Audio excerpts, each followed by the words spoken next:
Hello, good afternoon, and welcome to episode 28 of the Wolves Report. I'm Ryan Lester, and I should be joined with four other people, but at the moment I've got 3 out of 4.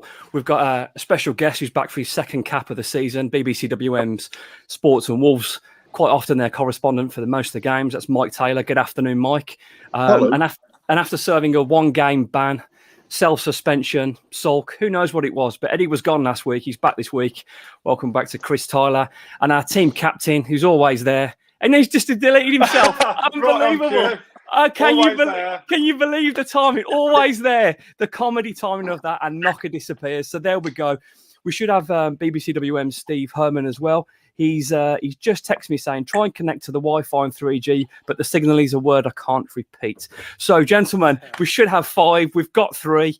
Goodness me, it is stretching it early doors already. But good afternoon, gents. Does this mean my fee gets increased? Do I get? Yes, it does. I'm going to put you on the same fee as Daz Hale, if that's okay with you. Right, okay. I'm going to put you on the same fee as Daz Hale, but considerably more than Steve Herman after his no show, and we're a minute into the show. And Knocker called him out being the captain, and this is what we go. So this has got to be my chance to step into the. This is it, Eddie. This is Eddie. You know what? So I'm going to open the show with you, Eddie. Well, as you know, his name isn't really Eddie, but it's Chris Tyler. But a few people have said he looks like the Newcastle manager. He's stuck with it. He's growing it. He's got his team one place behind Wolverhampton Wanderers in the league table. So here we go. Yeah. Episode 28 then, gents. Let's start with you, Eddie. Give me your take on that Burnley game. Remember, it's a family show. Do you know what, Ryan? I wasn't that disappointed because I almost expected it. I think I said to you and Knocker a few weeks ago, I only saw us winning a couple of games between now and the end of the season, and being a Wolves fan for over 30 odd years, again, I put it on the group. As soon as we get close to achieving something, we tend to shoot ourselves in the foot, and I think it just happened again. I was at the training session last Wednesday, and I pinged you a mark to say, oh, he's lining up like this, but I didn't think he'd actually go with it in the game. I was a bit sceptical. And that front three just didn't work for me. I don't think we looked like conceding a goal again, but obviously we did concede one. Burnley got it, and fair play to them for doing that. But it was just a lacklustre, turgid, disappointing display, wasn't it? I think if we'd have scored early when we were having a bit of pressure, we may well have gone on to win the game. Who knows what Burnley would have done? But you could see Burnley growing in confidence. The longer it was 0-0, the more of the ball they were seeing in second half. And I don't think we deserved to get anything from the game. But I expected it. And to be honest, that's why I've probably not been too disappointed. I've said all along, I don't really expect us to get in the top 6, maybe 7th. But I think we are where we are. And I think 8th is where we are currently. And I think, I think Mike mentioned it the last time you were on, expectations against reality. We're probably where we should be, shouldn't we? And can we win football matches regularly without Max Kilman, Ruben Neves, Daniel Podence? Probably not. And I think it was clear that we missed those on Sunday as well. Yeah, we'll come on to this a little bit later on, but it's crazy to think, I've still got the fixtures in front of me, that mathematically nothing's changed. Man United lost, West Ham lost, Wolves lost. So it's crazy after being so disappointed to think, well, the situation hasn't really changed mathematically. I'm frustrated, but Mike, bringing some professionalism and a level-headed approach to the podcast. So thank you for joining us. What's your take on the game at Burnley? I'd agree with what Chris was just saying there in broad terms. I think I would also agree with Bruno Lage, and I heard him saying after the game, we've seen this film before this season quite a few times. Yeah. In that. And look, this is the frustrating part about it, because as you say, the situation doesn't change much. The opportunity is still there to be grabbed. And at the end of the season, if Wolves are outside it, if they do finish 8th, then it's going to hurt, because we didn't really have to be that much better to make it in. For all the fact that you could argue that if Wolves did make it in, they would have done so despite their weaknesses rather than because of their strengths. None of which is to get away from the fact that I think Bruno Lage on the whole has done a good job this season, by the way. And I think that at the start of the season, the idea that Wolves would be this far into it and still with a shout of being in Europe, I think would have been acceptable to a lot of fans. That's my impression. I think the expectations were very low at the start of the season, given that there was such a lot of upheaval and Nuno going, although people had a lot of time to get used to it, was in itself quite a bit of a shock to get used to. Would you say though, Mike? Of course, these things are still there, aren't they? Which ultimately, a lot of this is rooted in the fact they don't have a big enough squad. Mm. Would you say though, Mike? I know we're sort of digressing early doors, but that's what we do. Yeah. Wolves are in a position. It's not. I mean, Jose Sarr's played a big part for Wolves, probably been a few places higher than the stats suggest. But does it also suggest that middle group of that chasing pack aren't actually as good as they think? Yes. Because I mean, one of the best sides I've seen at Molineux early in the season was Leicester. I thought they were fantastic, but we took our chances. We were ruthless that day. And I thought Leicester played some really, really nice football and they looked like a good side. So other than them, really, who's really impressed and who's been that much better than Wolves at Molineux? I don't think it's a great Premier League. Other than the top two, probably. Yeah, I think that, it is a little bit now, the Premier League. You can argue that, a bit like a sort of a three-quarters used toothpaste tube, a lot of the good stuff is now squeezed towards the top, inevitably, because, those teams can have such a lot at their disposal. I'm getting a bit off the point already, but if you go back 25 years, say, then nearly every top-flight team had a player you'd think, I'd want to be there today because I'd want to watch them, or they had somebody you think could do some damage. Now you look around the Premier League and, they're all solid teams and, there's good teams in it, but there's a great deal of inconsistency. I mean, look at some of the teams that have played really well against Wolves this season. Crystal Palace in both games have been better than Wolves. Considerably. Wolves. There's a lot of teams that are quite similar in the middle of the table. Aston Villa have had some really good performances. Newcastle all of a sudden have finished much higher than a lot of people would have expected them to be. Brentford were as good a team as I've seen at Molineux this season. They played Wolves off the park early in the season. But obviously they're new to the league. West Ham have had big moments. There's lots of teams up and down the league that at times have looked as good as Wolves or better. Not necessarily against Wolves, but at various times. At other times, Wolves have looked really ordinary. And I think that what tells you is that there's a big middle of the league. There's two teams who are demonstrably much better than everybody else. There's two or three others that could be nearly as good on their day. And then there's a very big middle section that can all have quite good days. But, you could rerun the season again tomorrow, like these computer games my lad plays, and run exactly the same season with exactly the same things happening and get the middle of the table, that sort of middle 8 to 10 teams in a completely different order, and nothing much different would have happened.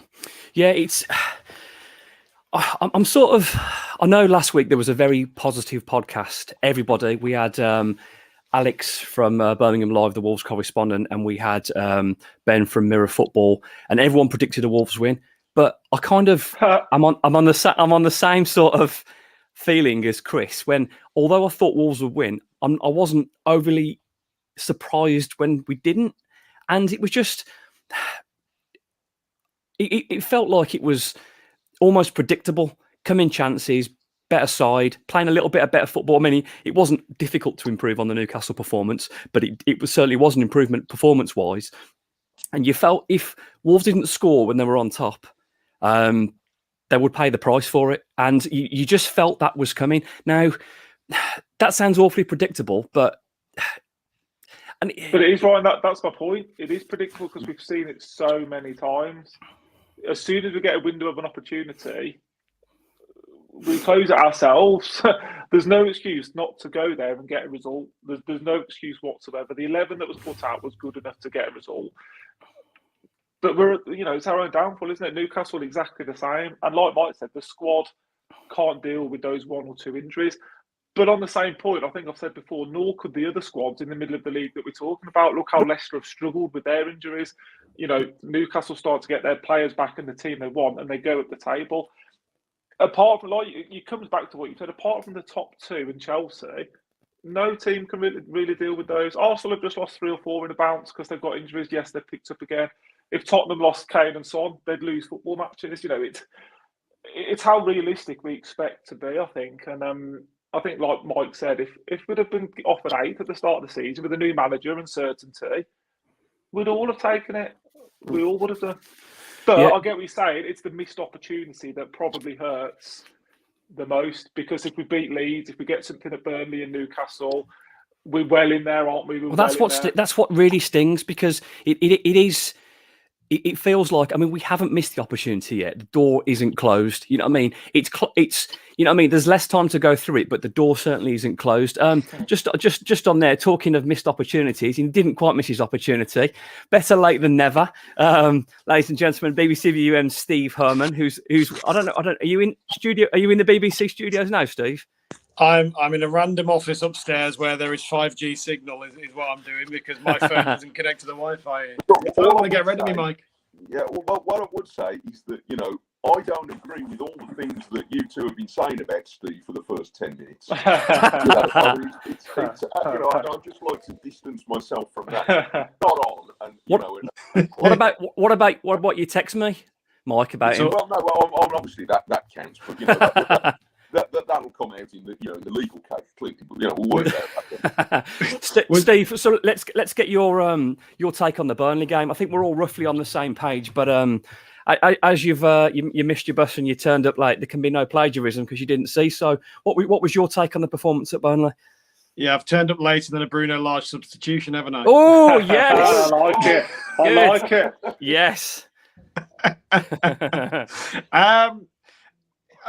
I put very simply my short opinions on Twitter of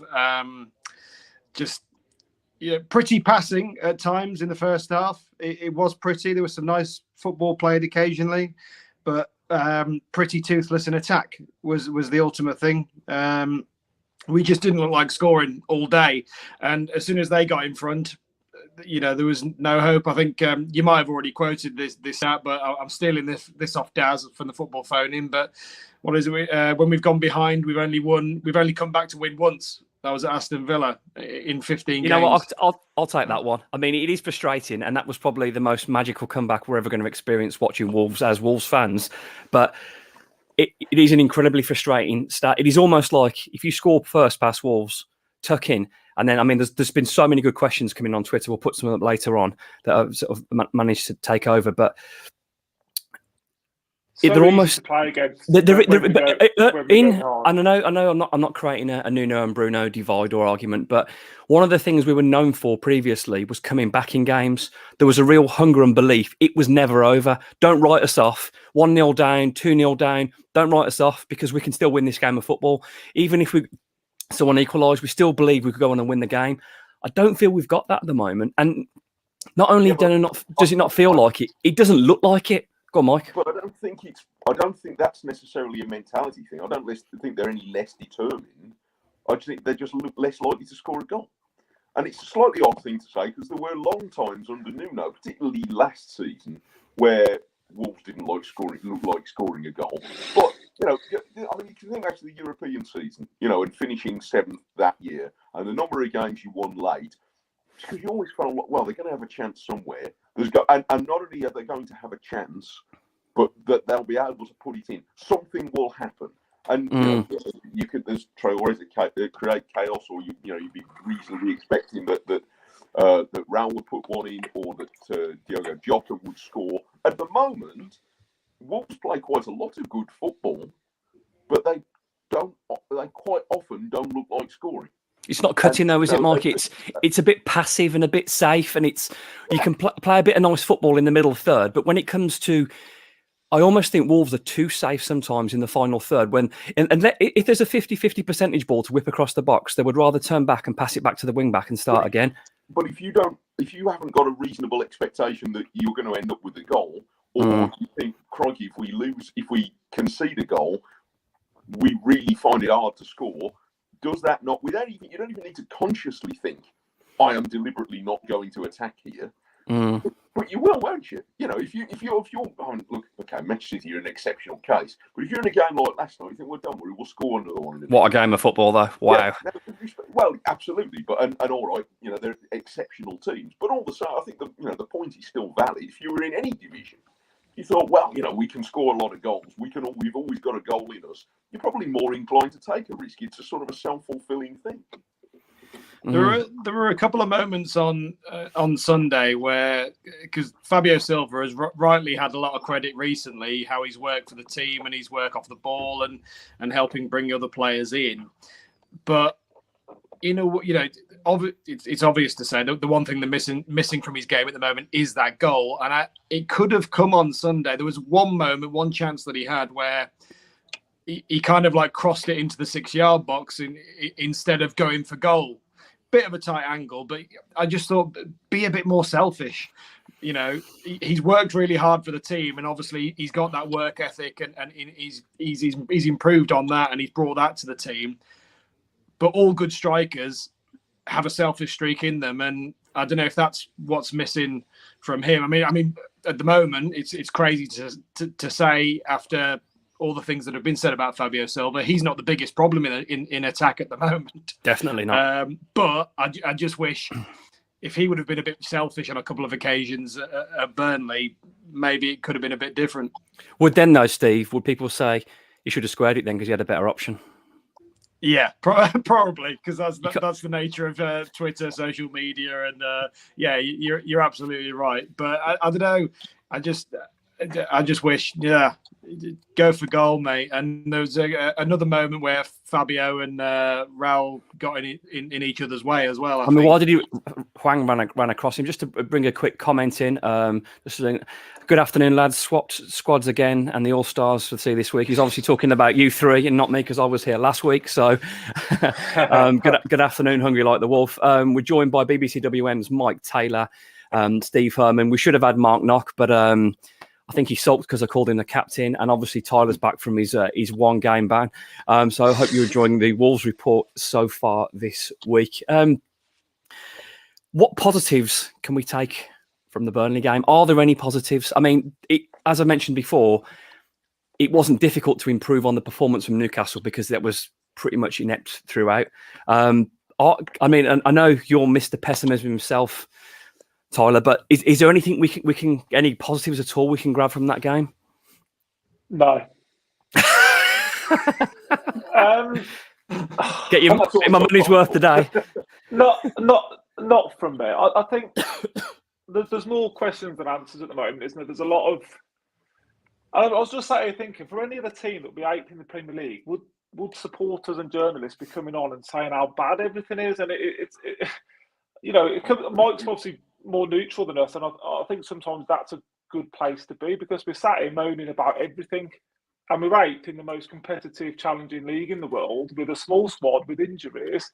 I do think there needs to be a bit of sort of context put to it, but that doesn't make me any more disappointing than you.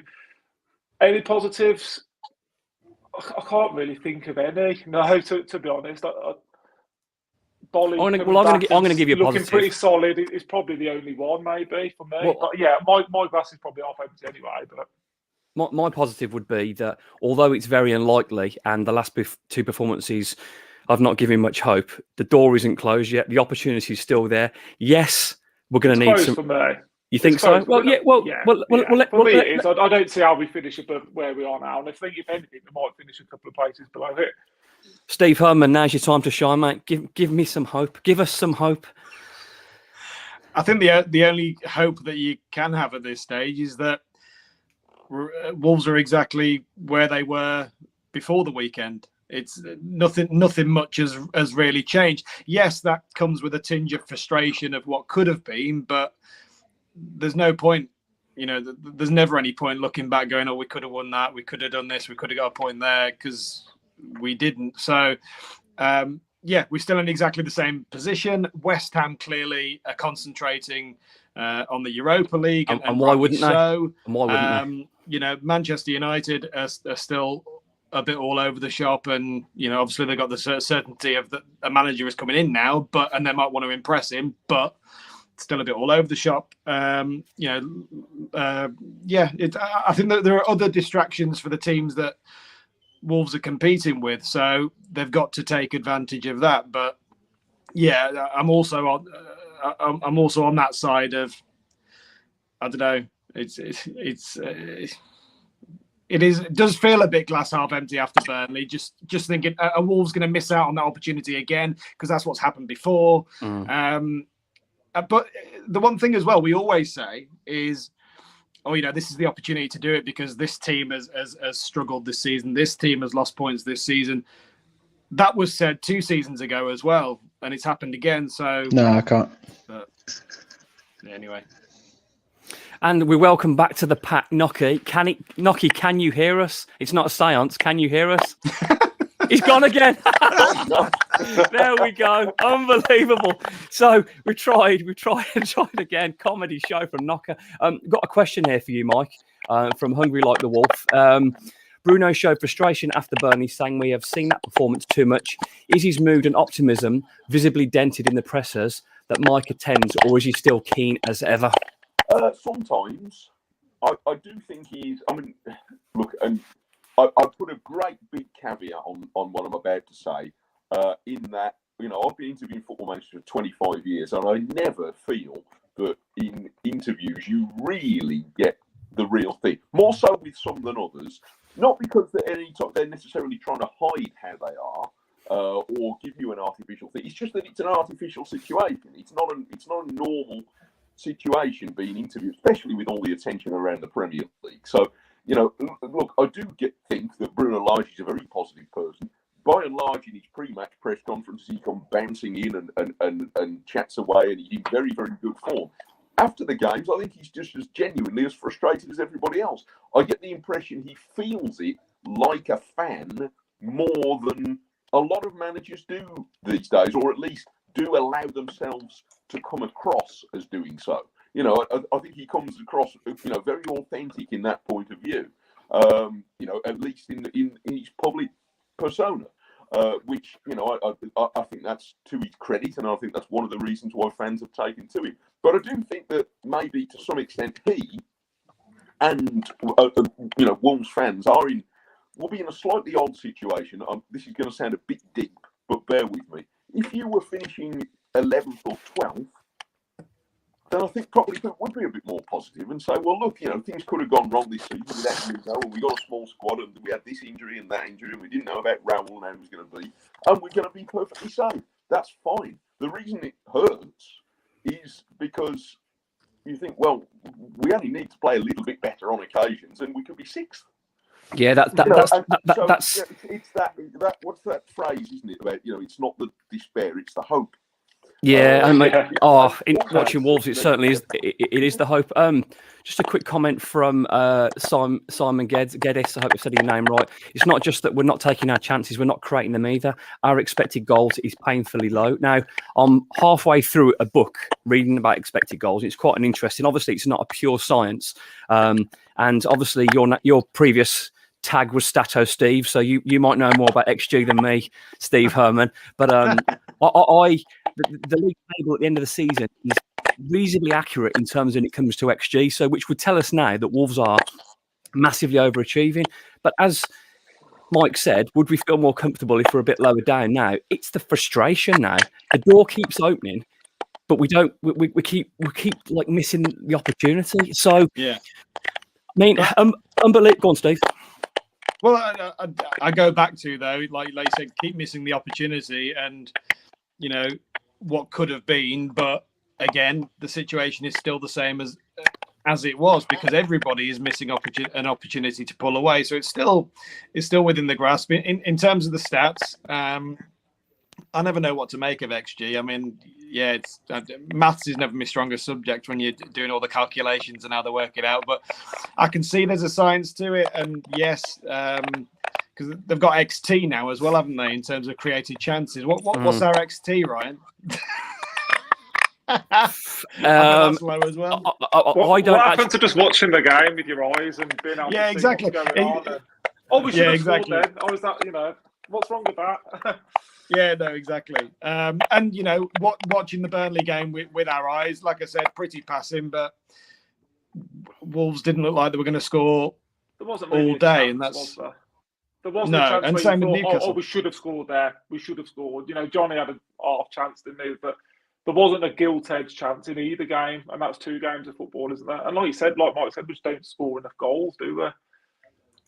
But Mike, what do you think has changed then from a team that looked free-flowing at stages earlier in the season? And there was a couple of performances, the first half against Leeds, particularly the first half against Villa. Wolves look like they're back in business, but where's that gone the last few games? It is puzzling. And it's hard not to look at the players who are missing and say, well, does missing Ruben Neves really make that much difference? And that's not to say that Ruben Neves is not a wonderful player, but he is. But Wolves, City without him seem to miss some more of the spark. There's a lot of good things that Ruben Neves brings. I wouldn't necessarily think that in itself would make the difference, and yet we're now seeing that they are struggling without him. But there were also flat games in the autumn when he was in the team and others were in the team. So, no, I think there is a danger complicating it and just saying, look, Wolves are not quite as good as we hope they are. Or they're not, insofar as they're not as consistent as Wolves fans would hope they are. At their best, Wolves are as good as, they can match some of the very best teams in the league on a day, but not every day. And I think maybe it's no more or less complicated than that. I think that's exactly what it is, Mike. We're very quick to build players up at Wolves, aren't we? And I think apart from maybe Neves, you could argue Kilman, you could argue the goalkeeper. The players aren't really top level, in my opinion, what I'd call top level Premier League footballers. So there's always going to be an element of inconsistency in how they perform. It's only the very, very best that perform week in, week out to that level, isn't it? And the Wolves players, I think you're right, just aren't as good as we or a lot of other people think they are, to be honest. I mean, peak Jimenez was very good. I think Jose Sarr gets in probably most teams apart from maybe the top two teams. And I think Ruben Neves gets in most teams probably apart from the top team. So, yeah, I mean... But that's it. Yeah. That's it, though. I mean, just going back onto the Burnley game before we move on, because we've nearly done half an hour. How much of a miss is Daniel Podence, Steve? I know he splits the fans sometimes. He's clearly having a better season than he's had at Wolves before. And you don't, quite often the saying goes, you don't know what you've got until it's gone. And the lack of Podence in the team has left Wolves looking considerably blunter than when he was in the side. Yeah, no, we have we have missed him. Just to explain, by the way, why I disappeared for a brief second. We don't want to know that. The lights in this room just faded quicker than a Wolves attack. I He's think full of the puns today.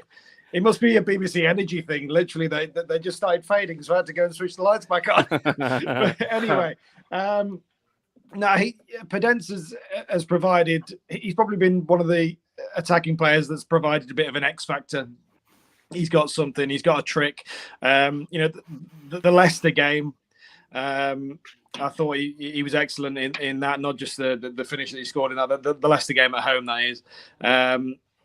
He's just got those tricks, and he can unlock a defence. He causes trouble. And you look at, I'm going over old ground here, but clearly Raul isn't the same player that he was, and it is sad. Fabio Silva, like I said, I just wish he'd have a bit more conviction. And Hwang, I know that's another debate that you've got on the list, to talk about him. I still don't know what to make of him, but yeah, for sure, we're missing Podence, and we're missing a fully fit Pedro Neto, because I don't think he's there yet. So, while we're on that subject, then, I'm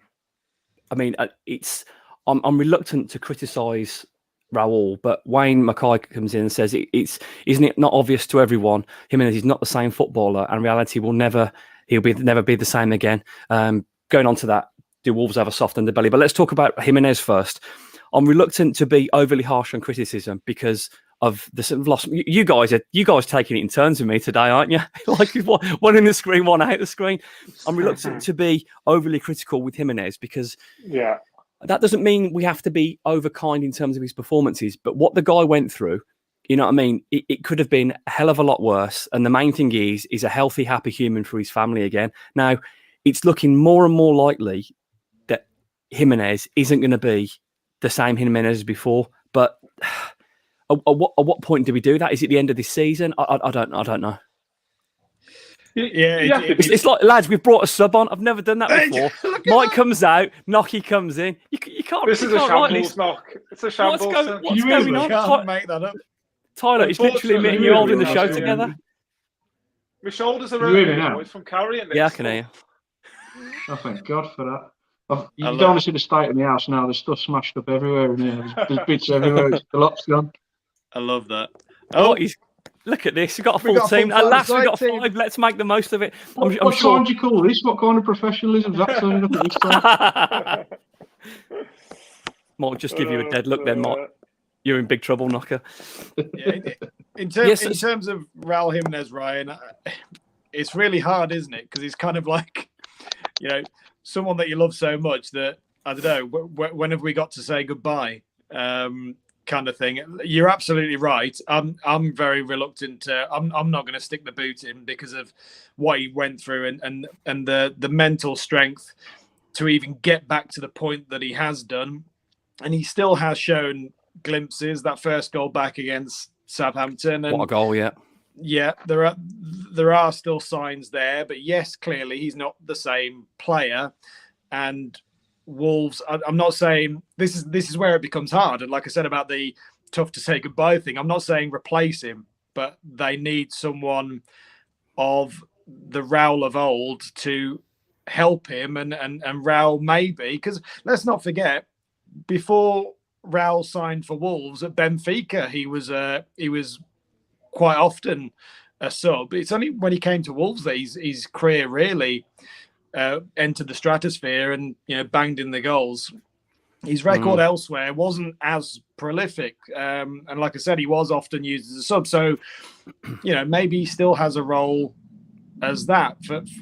Previously we've been talking about Fabio Silva being the backup for Raul and him coming through, but actually I think now the situation is Raul needs to be the backup for someone else next season.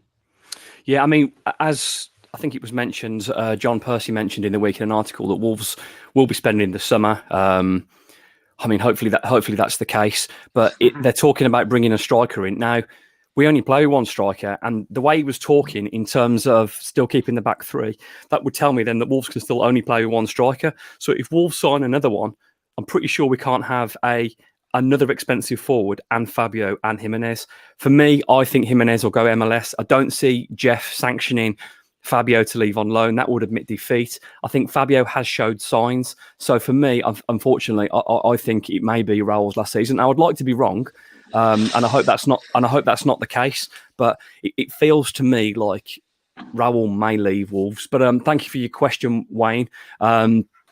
Just going back to, I mean, we've flown by so far, but I want to talk about Bruno's use and timing of substitutions. Now, this is something I've tweeted about probably quite passionately over the last few weeks, and I feel very much it's been a case of, I mean, one of the questions that's on here as well, it's very reactive and not proactive. Like at Newcastle, we had the warning with the goal, with the disallowed goal, yet we didn't change it.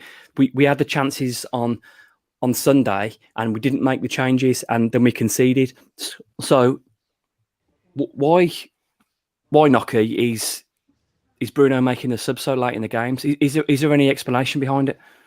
The only thing I can think of is players are, sort of like your Neto would be your natural player to come on. He's maybe a little bit further behind them than we think he is. Would he be? I think he'd be in the squad being fed 10, 15 minutes here and there, but we want him back in more because obviously we're not scoring goals, are we? So we don't have a great deal to bring on the bench. I think against Newcastle, personally, I would have bought Sison and gone 3 across midfield.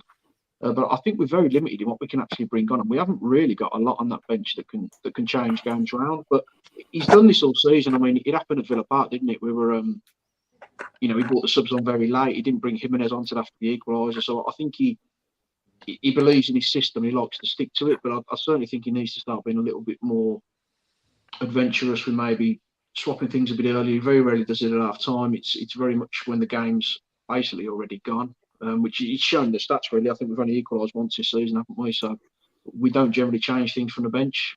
But I think he definitely needs to start doing that. Maybe next season when he's got more of his own players in, if that happens, then he'll have a little bit more to work with. But I do think one of the big problems is we just haven't got the quality to change things. Yeah, I mean, I would agree that we don't have the quality, but I mean, as this overlaps with Sean Smith's afternoon smudges question, to sub or not to sub, that is the question. Why is Bruno so reactive when it comes to substitutes?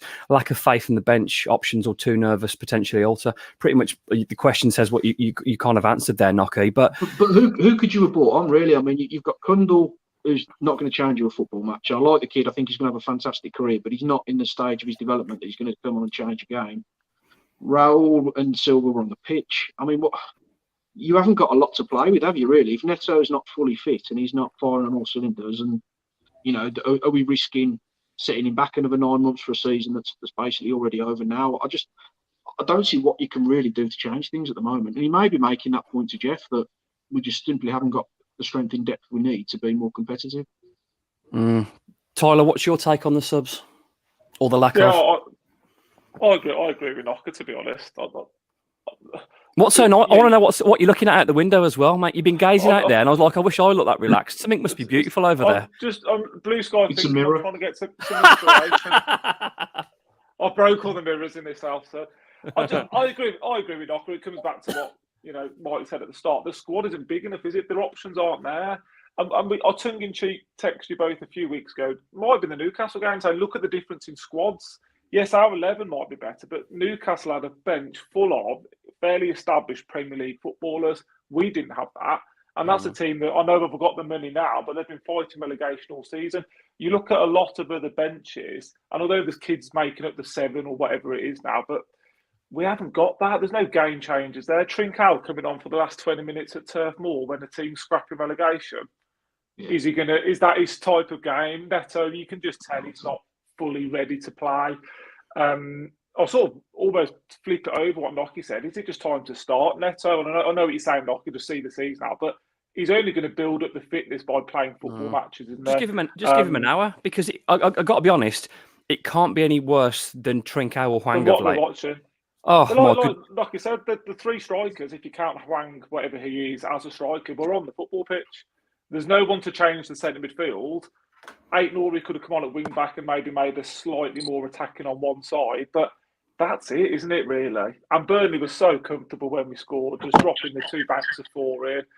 I could have played centre half for Burnley after they went 1-0 because it was just so easy for them. No one needs to say that, mate. It just does. The squad just doesn't enable proactive attacking substitutions at the moment, in my opinion.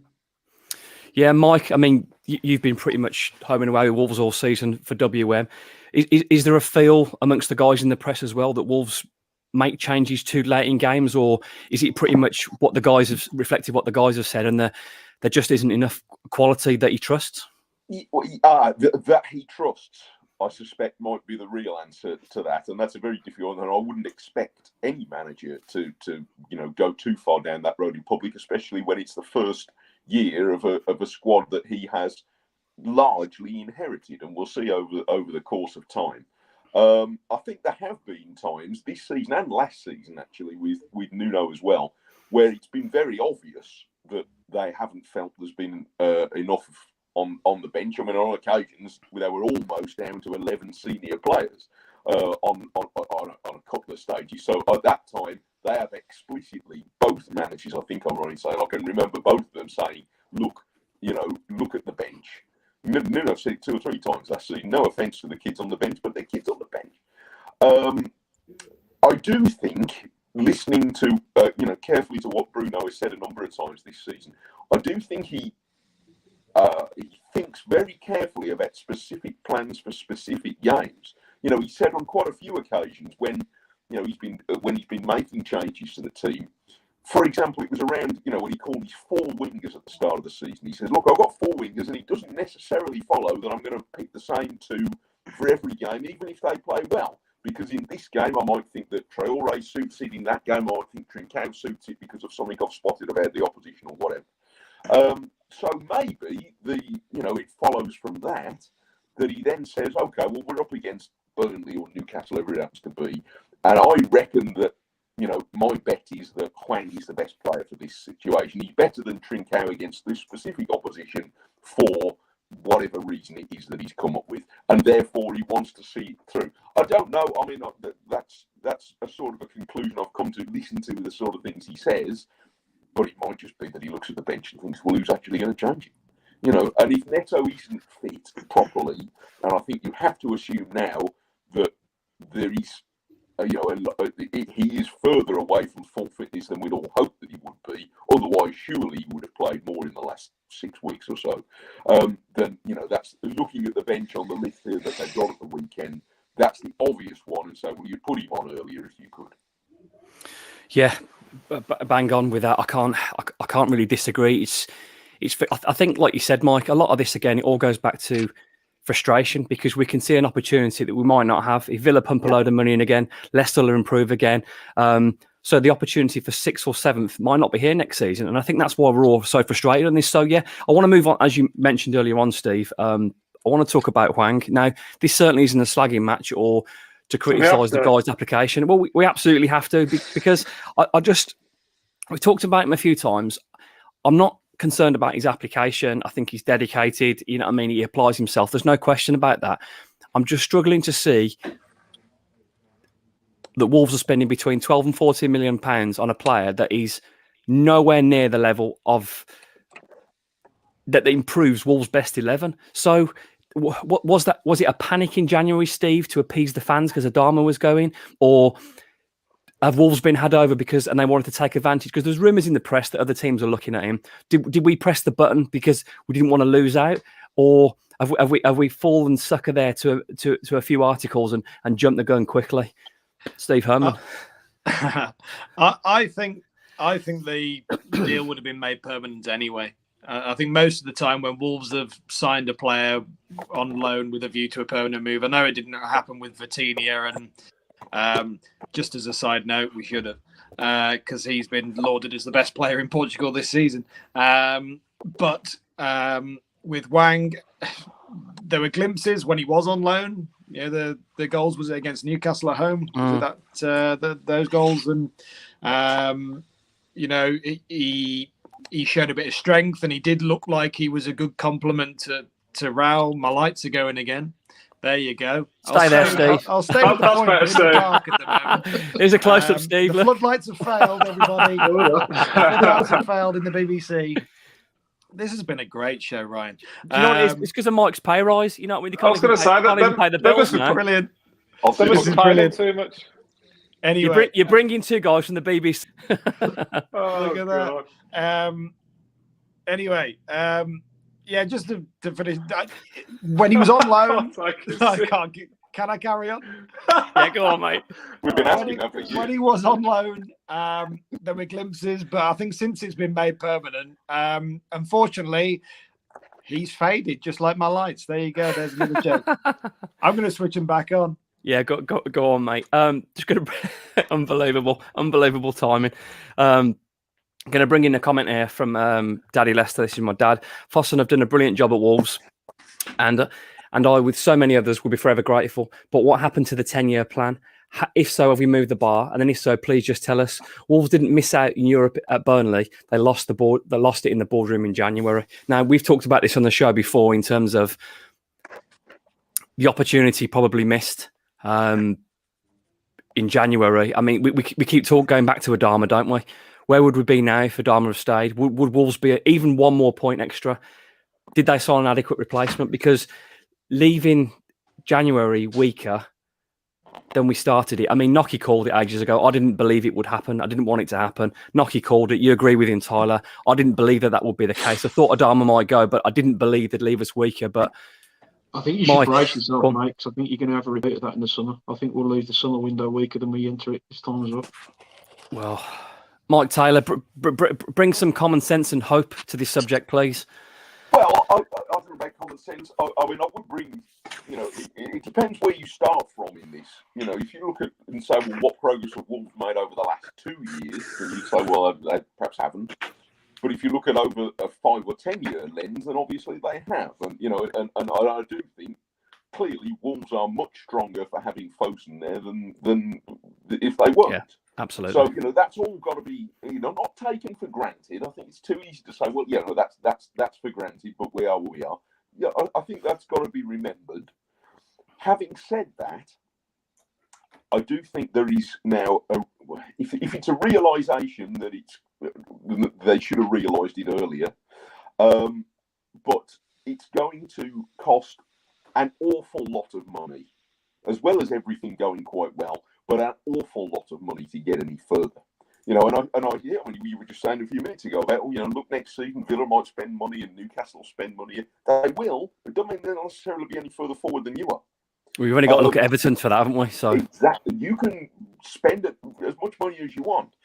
I've had this sort of a painful analogy going now for 2 or 3 years about the progress that Wolves have made with Fosun. As a bit like one of those Olympic weightlifters, and they lift the bar in 2 stages. Yeah, and they lift it from down by their feet to on their chest. Look, because it's not radio. Is it clean and jerk that movement? I'll take your word for it. What you do in your own time, Ryan? It's up to you, and it's taken Wolves so much effort to get from the bottom third of the Championship to here, 7th, 2 seasons ago, and it was terrific. They did it remarkably well, but it's going to take just as much effort, if not more, to get from here to there, to lifting the bar above your head. And that's where they are now. And, I heard you say a few moments ago, we've spent £12 million on Hwang and haven't made the squad any better. Wolves are now in the area where you can spend £12 million on any player and it isn't going to make the squad any better, because that's the going rate now. Football inflation has been running ahead of inflation in the shops for a very long time. Yeah. That's not to denigrate Hwang, because, he has his moments. He certainly looks a much better player when he's playing in conjunction with Raul than when he isn't. But nevertheless, he might well improve. But you're not going to improve any area of the squad, probably, by spending £12 million on a single player this season, because that's not the market you're in. Now, we can all sit here and argue about, you don't get much for your money these days. No, you don't, and nor does anybody else. And if Villa spend £12 million on a player, or Newcastle, or Crystal Palace, or anybody else who happens to come into money this summer, for any given position, if they spend 12 million quid, it isn't necessarily going to improve them very much, because that's the going rate. It just feels strange, because at 26, a player that doesn't improve the team, his value probably isn't going to increase. It feels like a really strange signing to me. I don't. He scored a couple of nice goals. Commercial signing, hasn't it? I don't understand. If he was beating people and creating chances or looking like scoring goals, but he doesn't look like doing either. Now, this is I'm not knocking the guy's application, because he tries hard and he's dedicated, but there's a real question of quality here, and I'm not sure if Wolves panicked into it with the Adama stuff going to try and appease fans. I don't know. I would, as I always say, when I've got something negative to say about a player, I would love to eat my words, because if he does, that's better for Wolves, it's better for Hwang, and it means Wolves. So if I'm wrong, I'll happily eat those words and eat humble pie and Hwang. But for a team that doesn't spend a lot of money, and I know you said Wolves 12, 14 million doesn't going to make a lot these days, Mike, but for a team that doesn't spend a lot of money, that has to be self-sufficient, it feels like a really strange signing to me. Especially, I'd have let him see the season out to see, okay, because we get a free look all season, we get a free hit to have a look at what you can do. Now, it feels like it's not quite on the same level. It's like a Premier League Bonatini, like really good until Christmas and then just totally off the radar. Now, obviously, I think we would already obliged to pull the trigger in terms of Bonatini, but this feels really strange. Like I said, I'm hoping I'm wrong, and I feel quite passionate about it, because I also feel bad for Hwang, because he kept getting picked, and it's not his fault, but I'm not seeing enough from him that warrants a place in the team. Can anyone tell me any different? But who are you going to play instead? Does he play if Podence's fit, for example? Absolutely not. Yeah, Podence isn't fit. Yeah, but I would even say, Mike, I would even prefer to go, and I think one of you guys might have said it on the message as well. I'd rather have gone 3-5-2 with Fabio and Raul up front and gone with an extra man in midfield, because Burnley play with a very straight 4-4-2 to try and get a bit of dominance in the middle. We could have changed to that as well, but we didn't again. Tyler? Well, the jury's been out on Trincao, and rightly so, all season. But in the Leeds game, he showed a bit about what he's all about. Was it a goal and an assist? And he's the one that then gets dropped, and Hwang comes back in with Raul. So when you're sort of thinking about logic, and Trincao's just had by far the best game he's ever had for Wolves, And have we seen him since? I don't know. I think he started the Newcastle game, but everyone was poor that day. So again, what message does that send out? I can't remember Hwang having a good game, like you said, post Christmas. Maybe my memory's not what it should be. But I'd have Trinko over him. I'd have Neto on one leg over him. I'd probably have an extra midfielder over him. I think I'm with you, Ryan. I really struggle to see. Usually, you can see some kind of contribution. Yeah, and I'm not. You can see something. Yeah, you can see he's got ability. He can beat people. Yeah, there's a touch, there's a turn, there's a nutmeg. You can see there's a little tease of something brilliant, and you think, I can see that. With Hwang at the moment, I can't see anything. I can see effort, and I can see application. I can't see in terms of I can't see him taking any responsibility creatively, and I can't see any quality, and that's a real concern.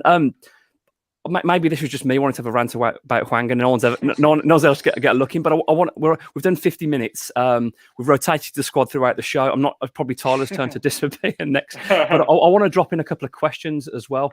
Because thank you so much. It's a live show, and with your questions, we can really sort of add a little bit of difference to what others can do. Let's have a look. I think we talked about this earlier on. I'll just give you one of these each. A Gladden Balticking, great username.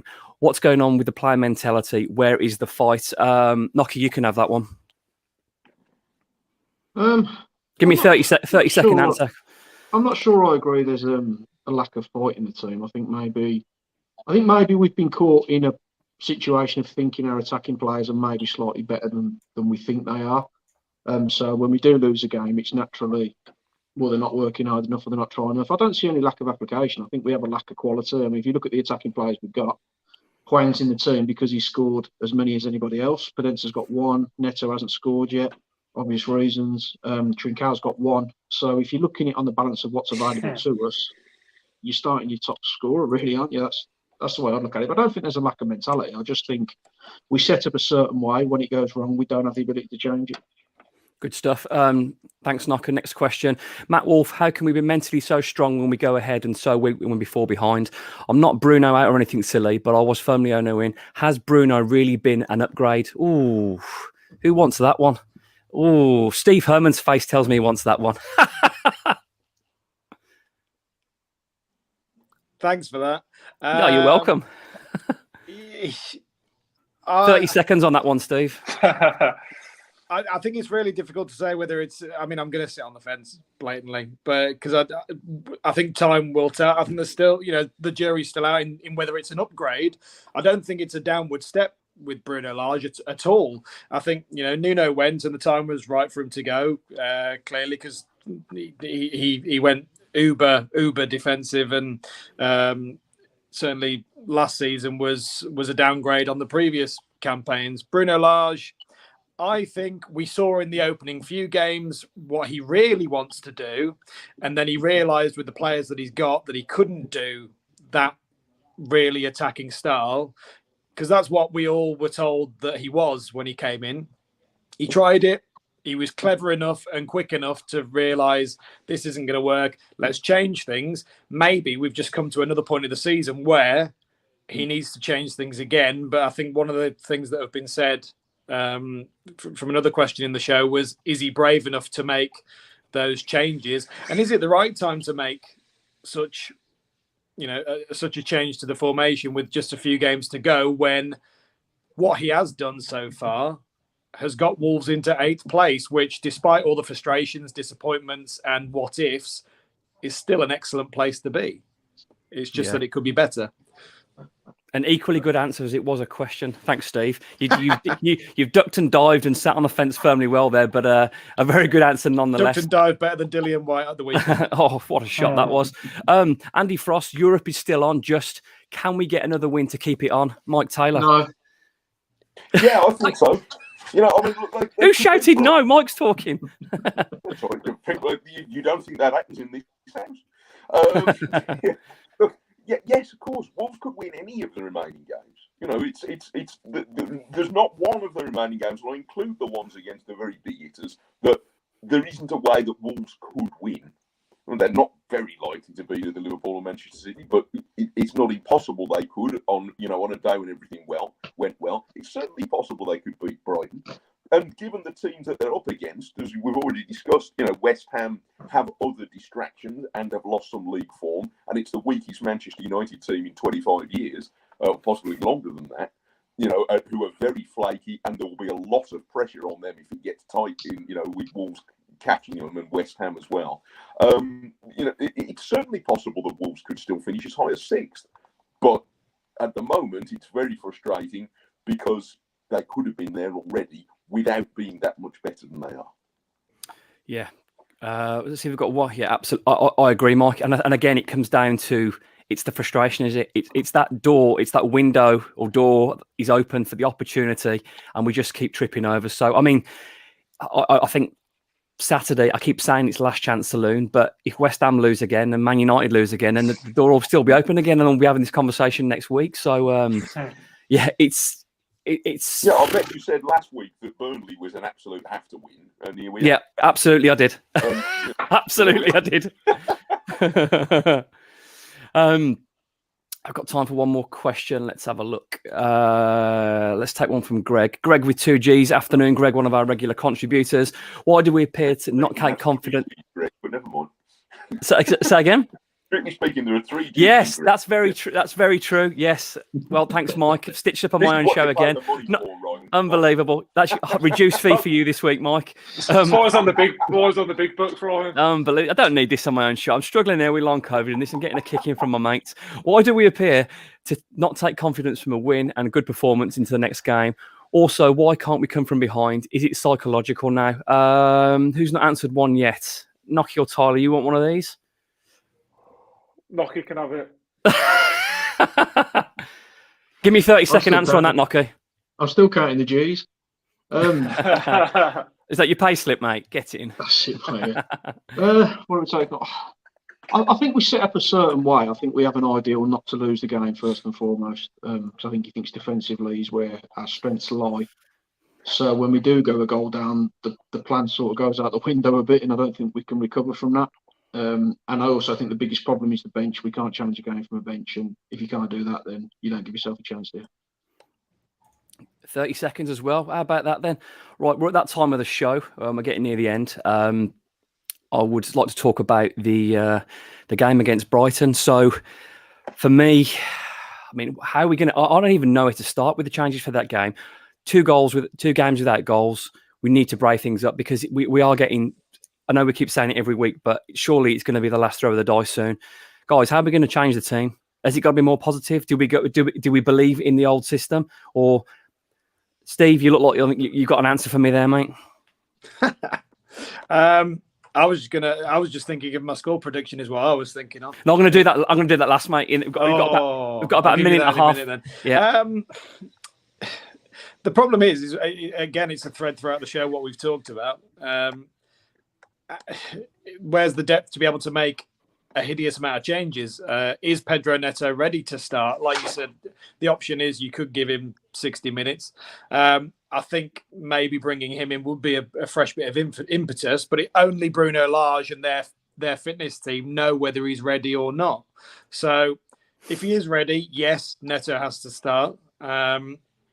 I wouldn't change anything with the formation. I'd still stick with what it is, to be honest. Yeah, Neto in for Hwang is the only one I'd do, to be honest. I don't think there's much else they can do. Do you start Fabio, Raul and Neto? Maybe Neto in behind them then? Potentially. I know that Nogga made the point about, Trincao at Burnley. Was that the sort of game for him? Trincao against Brighton might be. Yeah, good point. Right, miss, but that might be more of the sort of game that he might fancy. We've got a minute left on the show. Mike Taylor, give me your first score and your prediction for the Brighton game, please. 2-0. It'd be funny if it was Hwang now after that. Do it then. Go on. Okay, yeah, 2-0 on Hwang. Go on, Hwang. Knock them both. Own goal. Knocker. 1-1. I'll go with Matinho. Ooh, a farewell goal. I hope not. Steve Herman. 1-0 Cody. Oh, my goodness me. I'm going to answer to all these. Here we go. Everyone brace yourselves for this. I was going to say 1-1, but I'll say 1-0 to Brighton, Mopai. Crikey. Well, that leaves me then. I'm always going to be positive. You've got to believe. I'm going to go same as last week, and I did the week before, 1-0 Raul Jimenez. This has been episode 28 of the Wolves Report. Thank you so much to Mike Taylor and Steve Herman from BBC WM for sparing their time in the middle of the day. Thank you to our regular pundits, old Eddie and Nocky. I'm Ryan Lester. This has been the Wolves Report of the Wolves.